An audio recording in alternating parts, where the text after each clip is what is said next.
নাই ভাল হৈছে যে অসমৰ এখন আটাইতকৈ আগশাৰী টুৰ্ণামেণ্ট বুলি আমি যাক এতিয়া ভাবোঁ সেইখনে হৈছে চক্ৰধৰ ডেকা সোঁৱৰণী ৰাষ্ট্ৰীয় ফুটবল প্ৰতিযোগিতা।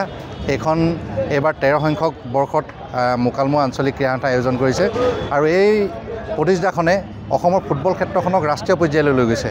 যিহেতু আপোনালোকে দেখি মানে বিগত বৰ্ষকেইটাত আপোনালোকে দেখিছে যে দৰ্শকৰ ইমান সমাগম আৰু বিশেষকৈ এইবাৰ মোকালমোৱা আঞ্চলিক ক্ৰীড়া সন্থাই অসম ফুটবল সন্থাক এটা অনুৰোধ জনাইছিল যে মহিলা পৰিচালকৰ জৰিয়তে খেলখন সমাপন কৰিব লাগে আৰু আমি এইবাৰ পৰীক্ষামূলকভাৱে আমাৰ মহিলা খেল পৰিচালকসকলক এইখন খেলত নিয়োজিত কৰিছোঁ আৰু আজি আমাৰ 4গৰাকী মহিলা খেল পৰিচালক আৰু এগৰাকী মেচ কমিশ্যনাৰ মহিলা মেচ কমিশ্যনাৰে আজি খেলখন সুন্দৰভাৱে পৰিচালনা কৰিলে। আমাৰ মুখ্য খেল পৰিচালক আছিলে পুনম দৰমাৰী, তেখেত ওদালগুৰি হয় আৰু এছিষ্টেণ্ট হিচাপে আছিলে চয়নিকা বৰগোহাঁই, তেখেত ধেমাজি, ছায়া দৰমাৰী, তেখেত ওদালগুৰি আৰু ফ'ৰ্থ আছিলে আপোনাৰ তনয়া দলে, তেখেত ডিব্ৰুগড় বিশ্ববিদ্যালয় হয়। গোটেইকেইগৰাকী আৰু প্ৰিয়দৰ্শিকা সন্দিকৈ তেখেত অসম ফুটবল সন্থাৰ মেচ কমিশ্যনাৰ আৰু গোটেইকেইগৰাকী ইমান সুন্দৰভাৱে আজি অসমৰ এটা আগশাৰী ফুটবল দল অসম ৰাজ্যিক বিদ্যুৎ পৰিষদ আৰু আমাৰ নতুন খেলুৱৈ পৰিপূৰ্ণ কামৰূপা FCৰ মাজত হোৱা খেলখন ইমান সুন্দৰভাৱে সফল সমাপ্তি হ'ল। তাৰ বাবে মই খেল পৰিচালকসকলক ধন্যবাদ দিছোঁ আৰু এই পাহতে মোকালমোৱা আঞ্চলিক ক্ৰীড়া সন্থাক ধন্যবাদ জনাইছোঁ, কিয়নো তেখেতলোকে আমাৰ মহিলা খেল পৰিচালকসকলক পুৰুষৰ খেল খেলাবলৈ এটা সুযোগ দিলে। তাৰ বাবে মই মোকালমোৱা আঞ্চলিক ক্ৰীড়া সন্থাক ধন্যবাদ জনাইছোঁ। লগতে নলবাৰী ক্ৰীড়া সন্থাকো ধন্যবাদ জনাইছোঁ, যিহেতু নলবাৰী ক্ৰীড়া সন্থাৰ তত্বাৱধানত অসম ফুটবল সন্থাৰ তত্বাৱধানত সৰ্বভাৰতীয় ফুটবল ফেডাৰেশ্যনৰ স্বীকৃতিপ্ৰাপ্ত এই চক্ৰধৰ ডেকা 13 সংখ্যক ফুটবল প্ৰতিযোগিতা। আমি আশা কৰিম আপোনালোকৰ মাধ্যমৰ যোগেৰে দৰ্শকসকলক অনুৰোধ জনাইছোঁ আপোনালোকে খেলখন উপভোগ কৰিবলৈ আহক।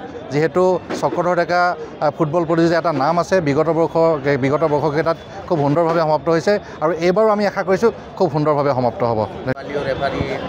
নাই ভাল হৈছে যে অসমৰ এখন আটাইতকৈ আগশাৰী টুৰ্ণামেণ্ট বুলি আমি যাক এতিয়া ভাবোঁ সেইখনে হৈছে চক্ৰধৰ ডেকা সোঁৱৰণী ৰাষ্ট্ৰীয় ফুটবল প্ৰতিযোগিতা। এইখন এইবাৰ 13 সংখ্যক বৰ্ষত মোকালমোৱা আঞ্চলিক ক্ৰীড়া সন্থাই আয়োজন কৰিছে আৰু এই প্ৰতিযোগিতাখনে অসমৰ ফুটবল ক্ষেত্ৰখনক ৰাষ্ট্ৰীয় পৰ্যায়লৈ লৈ গৈছে।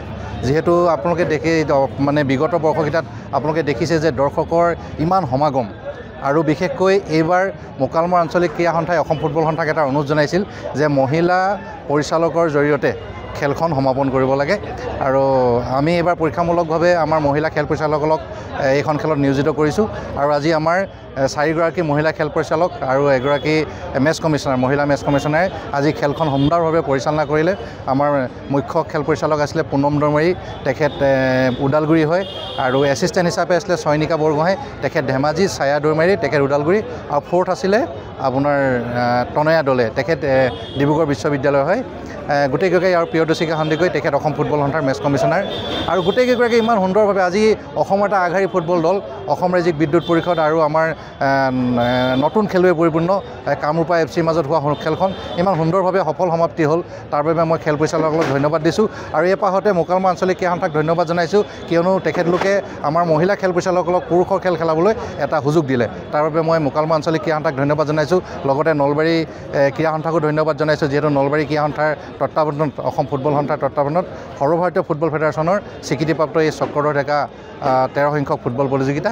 আমি আশা কৰিম আপোনালোকৰ মাধ্যমৰ যোগেৰে দৰ্শকসকলক অনুৰোধ জনাইছোঁ আপোনালোকে খেলখন উপভোগ কৰিবলৈ আহক।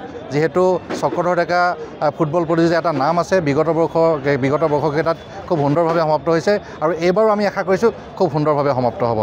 যিকোনো খবৰৰ বাবে যোগাযোগ কৰক 7099017330 লগতে 7099017110 নম্বৰত।